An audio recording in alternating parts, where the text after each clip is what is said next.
All right, today I have a Ford F-150, and I'm going to show you how to remove and replace the physical key, which is inside of the key fob on a Ford F-150.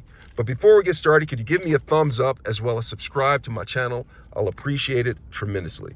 All right, so I have the key fob of the Ford F-150, and I want to remove the physical key. Now, you'll probably want to do this if your key fob battery is dead and you're not able to actually use this. So what I'm going to do is I'm going to take this, you see the fob, I'm going to look towards the lower corner right here. Do you see this right here, this button right here?